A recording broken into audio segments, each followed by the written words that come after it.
Alright, so I'm making this video as sort of a walkthrough help guide for how you can make use of Comic Life 3 in creating images for your classroom. Now, immediately here you'll notice in the background I've actually got a stock image on my laptop of an avatar version of myself with a nice E on there for Evans and a lovely logo here based on Action Comics #1. This was actually done by my artist friend who does do my stock images. So I'm going to pop in here and pull up the Comic Life program. Now I do want to state that you can try this out for basically 30 days. And then after that, they actually allow, it's only about $29.99 to actually purchase it. And I've got more than my fair share of use. And so what I want to do here before I get to my sort of demonstration of some of the stuff I do with it, I want to just sort of briefly give you a pitch here about why I like this program. And a lot of it has to do with the fact that there's a lot of things that are at your disposal. Including apparently script writing. You can do a blank script. You can do little caption boxes, caption with landscapes, all kinds of different little formatting things that you can use. Like preset templates they even have. For example, if I click on this one, this is one I think I've made use of in the past. You'll see that this is the beginning page, a how-to guide, and they have different variation pages. So if I bring this over here, and I can actually just drop this in there, and you can see I can change that up and you see that it added the page for me. You see here that it's got some preset stuff that I can play around with, different formats. I can even go something simple as blank, and if I wanted to get rid of one of these pages, I can walk right over here, delete the page, and yes, and then delete the page. And so there's a lot of stuff you can do with some preset stuff. What I'm going to do here is, let me back up for a second. Let me go back to the template chooser. I oftentimes simply start off with something simple, and I even just simply sometimes make use of the blank one itself. So for example, if I make use of this blank styles here, let me minimize that for a second while I close that out so I do not disturb myself anymore. So you'll see that if I start with a blank page, I have some ideas here. And now, of course, once I put this in here, I can obviously change the color, all kinds of stuff. I can get really wacky. I wouldn't recommend getting too wacky here. But if you want to add some spicing things up, and unless you're making banners, but I typically make stuff for standard classes. And you'll see that it even has the ability to access my photos.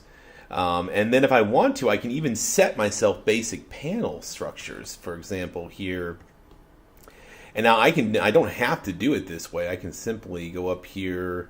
Let's actually just hit new page beneath here. And of course I can delete that one if I don't want it. But if I can, I go down to this little box here and I can actually draw and manipulate my own box shapes. So depending on how fancy you want to get here, you can. Sometimes I like to just keep it simple because you don't want to overwhelm your students or, really blow their minds too much. But let's sort of walk you through now.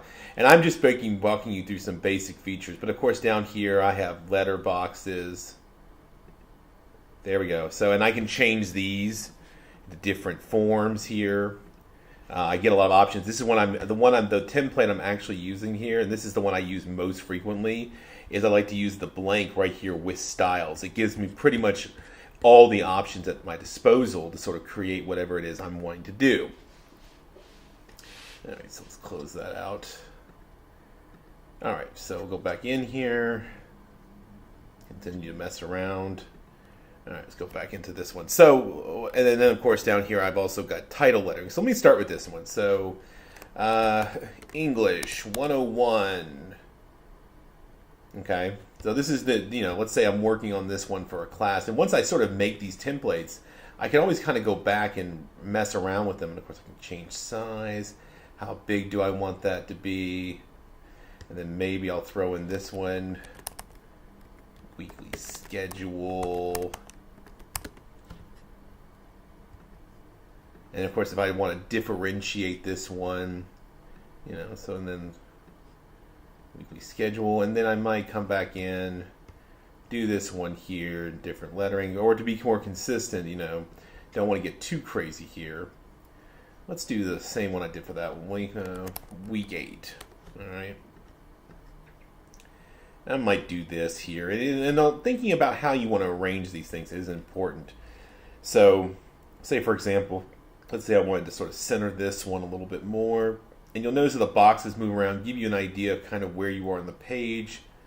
And then I might do this here. Let's move that one more to the middle. Maybe enlarge that a little bit. And move that one there. Kind of giving an idea. And if you look over here on this section, it kind of gives you an idea of where you are space-wise. And of course, you can zoom in and zoom out, so you can get an idea to help you better set. So there we go. That lets me sort of see the edges of the line a little bit more. So there we go. So I feel like that's maybe a good one. So let's say I'm doing this as a weekly schedule.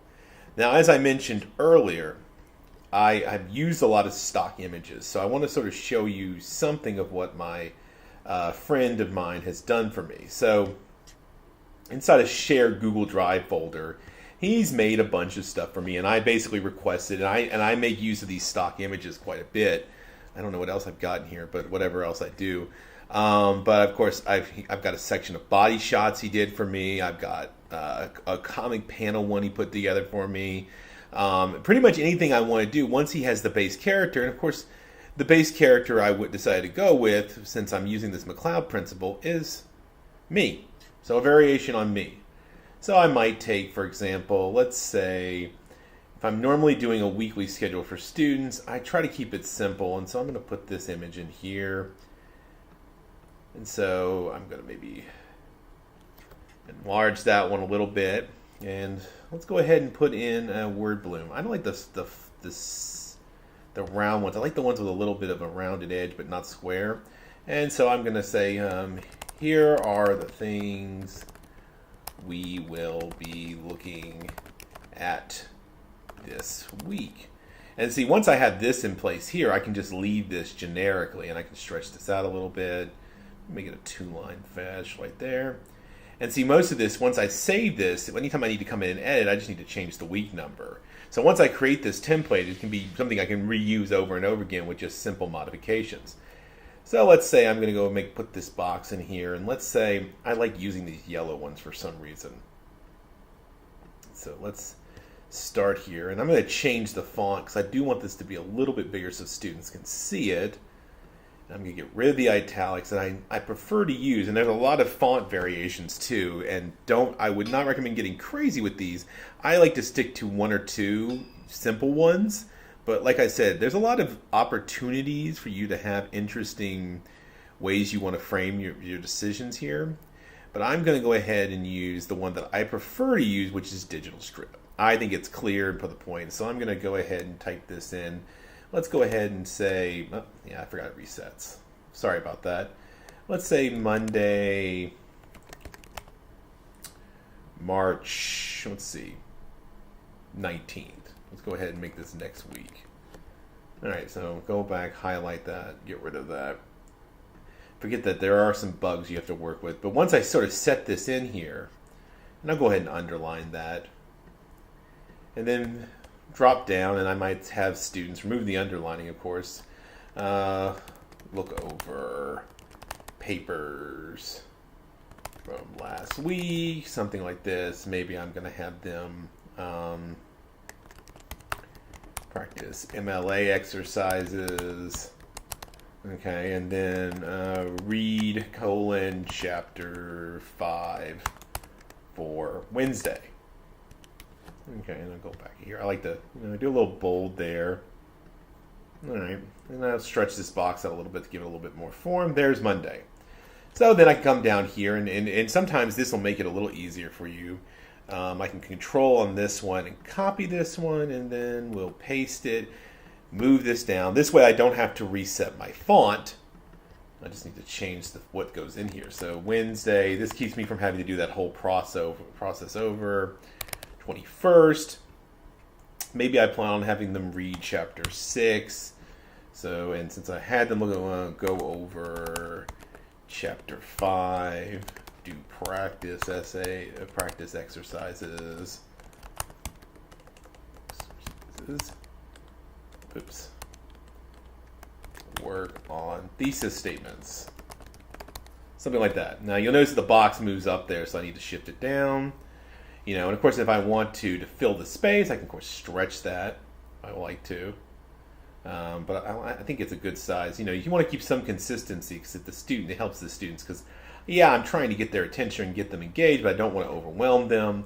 And then let's say I do one more box. Let's go ahead and assume. So we'll go ahead and copy that one again. Like I said, again, keeping us from having to restart or worry about that font issue again. It's one of those little shortcuts. And then this is Friday, and so we'll go over, yep, so forgot about that. Friday. Okay, so we'll go over chapter 6. Do practice exercises. Revise thesis, statement, and write introduction.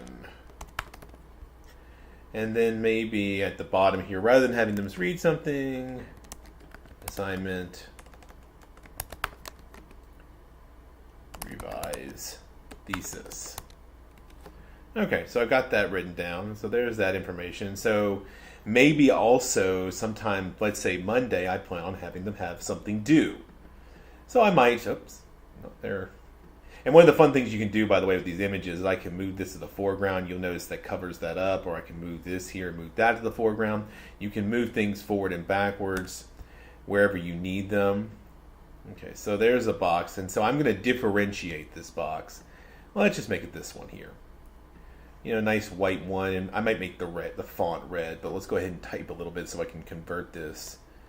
Due Monday, March 26th.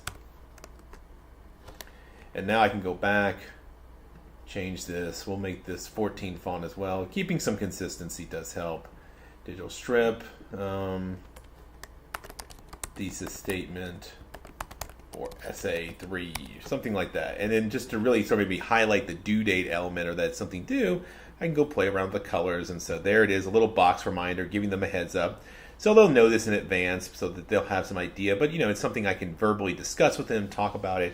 I don't have to get too fancy here because I'm just doing an assignment sheet.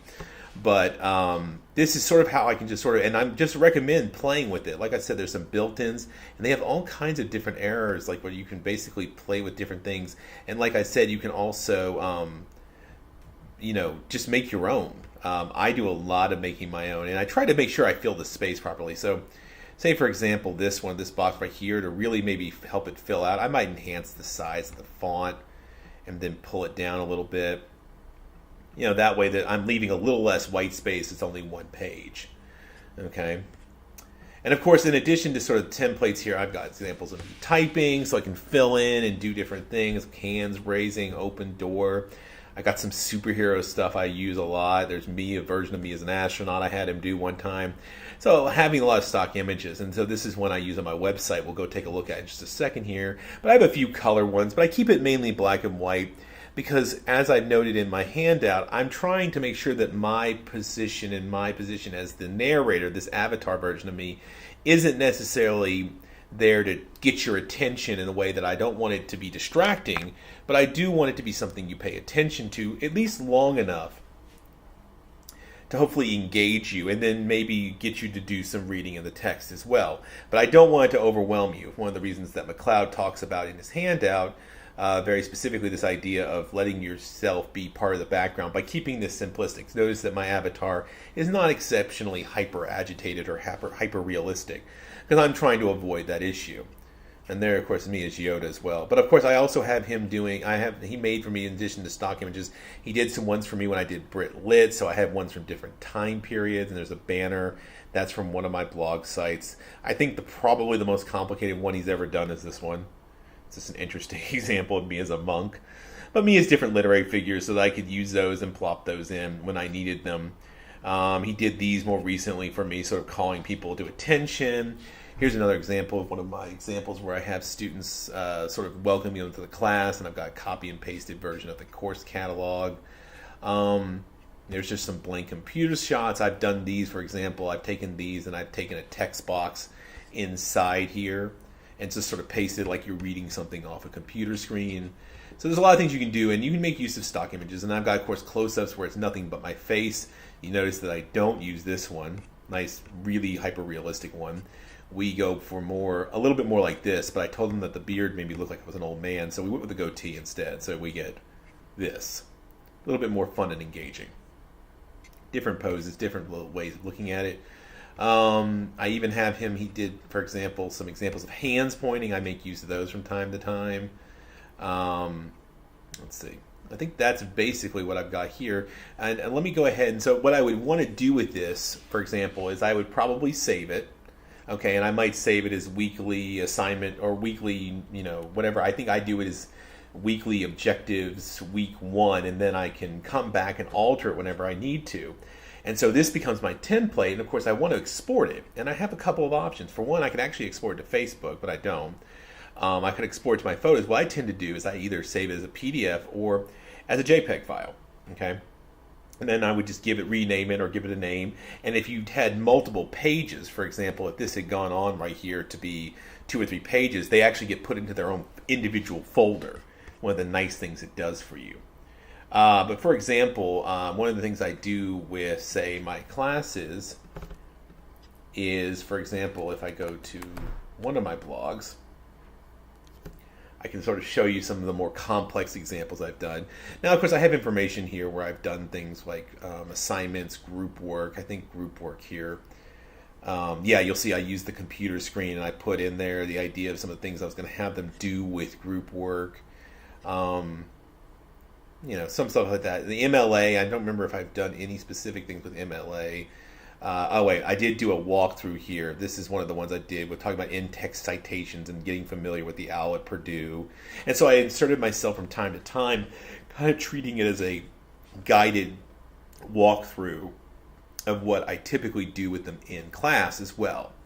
So it's meant to sort of not only be a standalone guide, but also as a supplemental to the things I'm doing with them in the classroom. And so let me just kind of click on this, and I'll go back to the main blog and let you sort of see some of those midterms. Here's me talking about integrating quotations, and I walk them through an example. The idea being here is that I'm kind of treating my avatar as an extension of myself, something supplemental. Typically, I walk students in in-person classes through this kind of stuff verbally, and then this itself becomes an extension of that, and also can be a way for them to come back and take a closer look at maybe some of the stuff I was talking about. And here's me giving them some advice, a breakdown of some of the stuff I have them do with Essay 3. And so sometimes you'll see me there very present, like in this example here. I'm a little bit more present here, but if you get down to some of these other examples, sometimes I'm just there in the background giving some final points. Here's me talking about Essay 3. And all the links to these places are on the handout I presented with you guys. This is just some me using my images. Here's an example of me actually talking to students about things they're going to do, and you'll notice that these are for 2 different classes. One is a Monday, Wednesday, Friday class. One is a Tuesday, Thursday, and then I've got a whole list of reminders here at the end. Again, I try to make sure that I fill up the space, not too much, but some. All right. So let's scroll down here. And so, yeah, example, here's some stuff about talking about midterm conferences. But like I said, if you scroll through a lot of what I've got in the blog, and you can go back and look at older classes, a lot of this stuff has overlapped in the past. And sometimes I just do screen captures. Like this one here is an instructional thing for posting their assignments to Moodle. Oops. And so I've just sort of got them like a visual walkthrough, something as simple as screen capturing the page, telling them which one they should be looking at, clicking on it, just sort of guiding them. Using the visuals as a guiding element as well. So let's see here. Let's see if I have any more. This is another example of having them register for online help at their writing center. So you'll see examples here where I do walkthroughs, and simply what I've done here is taking screen captures and I sort of caption them with examples of sort of letting them walk through the process. Here's an example of me guiding them through some expectations about peer reviews. Little mix and match stuff here, and then some specific things for them to be looking at, and then of course going into ideas of specifically a 1-card example here where I talk about evaluations, giving them a working thesis exam, and then sort of basing that into how that would be used as an explanation or an evaluation in a paper, basic works cited entry. So it can be something as simple as these little things like this, where I've created these all in the program, and I just do it this way to give it a little bit more flavor. But sometimes, like I said, you can do something as simple as screen capturing things you want them to follow through, to the use of the avatar. I try to mix it up because I think the mixing up element does help engagement, but it also providing them with something that ideally helps them walk through the process. Here's me pointing out some things they're going to go look at. and things like that. And a lot of it does operate in supplemental fashion. Now, another site I use, and this is for basically my introduction, why not? Comic books is for the 101s, 1301 type classes. I also have another one, of course. This one is also listed on the handle. This is a graphic novel. So this is my 102 research one. And so it's a similar look, but it's got different things. And you'll see sometimes I provide video examples to go along with things. For example, this one here, I actually even did the video and then screen captured important things, talking about integration. And of course, this follows a post I had made previously about integrating. You'll see that some of this stuff overlaps. And then, of course, instructional stuff with expectations and materials. Go down here, and then, of course, they also get a weekly walkthrough schedule. Here's a walkthrough of how I want them to proceed putting together their major research paper. And in fact, this one here I'm quite proud of because I actually walked them through this while looking on it on my Comic Life because I wanted them to be a participant in the creation of this. I said, I want you to look at this with me, and we walked through it, and I said, now does this make sense, or what should we change? And so I actually had them be part of the creative process here, which would be another avenue perhaps to take on this in order to sort of try and incorporate them into the process itself. You'll see here I've got a more complex one here where I talked about the idea of writing introductions. So I did a very complex, detailed ones here, ideas of coming up with thesis statements. And some of this does overlap. And these are elements that I have students look at, creating background paragraphs and so forth. Here's a weekly schedule. Again, another guided piece. So I do mix it up and make use of it. Not every one of them is involving direct use of the avatar, but there are. And so, I try to mix it up, give it some things. You'll notice this one here, they had a report due, and I'm simply reminding them of that. I also, of course, make it used for announcements when I'm giving presentations that I like to encourage my students to go to as well. Let's see here. And so there are some overlap between some of the things, and I try to provide my students with a lot of interesting ideas here. Here's one about developing your research question and so forth.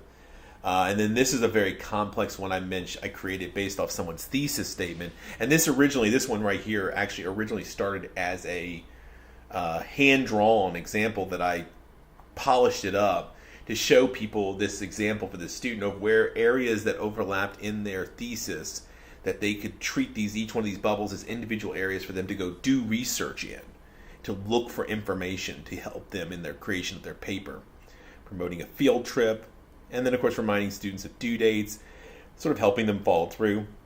Here's a fun one I put together for a colleague of mine, Shirley, who helped me, and we took a group of students to see Fun Home the Musical in Charleston. This, by the way, is a text I recommend. I found it really interesting and fun. Another example of using visuals to promote research. Here was an example of me walking students through the process of coming up with a research statement, all that kind of stuff. And so I have a lot of stuff on both these blogs. And then, of course, if I go over to my last blog, Ideas Are Bulletproof. This one is currently a film and graphic novel class that doesn't have a lot going on it. But if you were to say, go back further in the archives, I don't know if I have an archive posting here, but if you were to scroll down quite a ways, you would get back into my British Lit examples. If I go far, so you'll see here's an example of me when I was teaching students about Dylan Thomas. And so I created basically a lot of information, but I tried to format it in a way that gave it an interesting play. Here's an example of them reciting from the, do not go gentle into that good night. I even had students doing a survey. Here's an example of me walking them through a similar thing when we were doing stuff involving not only Dylan Thomas, but getting into the last weeks of a class, Philip Larkin. And so some of it's very basic, some of it can be pretty complicated, but I feel like there's a way of doing this that sort of breaks up the normal nitty-gritty written on a black and white page that I think can have potential in getting students to feel a little bit more engaged. And so, like I said, on this one, if you go back far enough, you can find some interesting stuff I tried to do with working with the idea of applying this information to different types of courses. And this one, if you go back far enough, is a British literature course. That is a Brit Lit 2, and then it goes further back into a Brit Lit 1 if you go far enough back here. And I broke up units and had students read them and a little bit more engaging. All right, so I hope that this has been helpful for you. And so, like, again, like if I was going to do this, I would just simply export this image, and I can upload this image to any blog site. I can make it a PDF. I can upload it to other formatted sites. I use my own blogs, but you can do this any way that works best for you. I recommend really the image or the PDF are really probably the easiest ones to make use of. And then once I save it, like for example, if this had been a multiple page one, let me see if I can open a recent one. For example, this one I was showing you a minute that I had students help me work on. Let me go ahead and show you how this works. Now this is, you'll see here multiple pages, at least 3 pages. So if I export this one as images, and let's just say hit next. And let me go ahead and just save it to my desktop. Well, I want you to see what happens. So this is going to save to my desktop. Okay. And what it's going to save as a folder with the 3 images inside. So it does a nice little job with that as well. All right, well, I hope you guys have found this useful and helpful, and perhaps using this material in your own way possible, and really seeing just how really useful and really easy to use, even easier than Photoshop or anything else, you can make really good, easy use of something like Comic Life 3.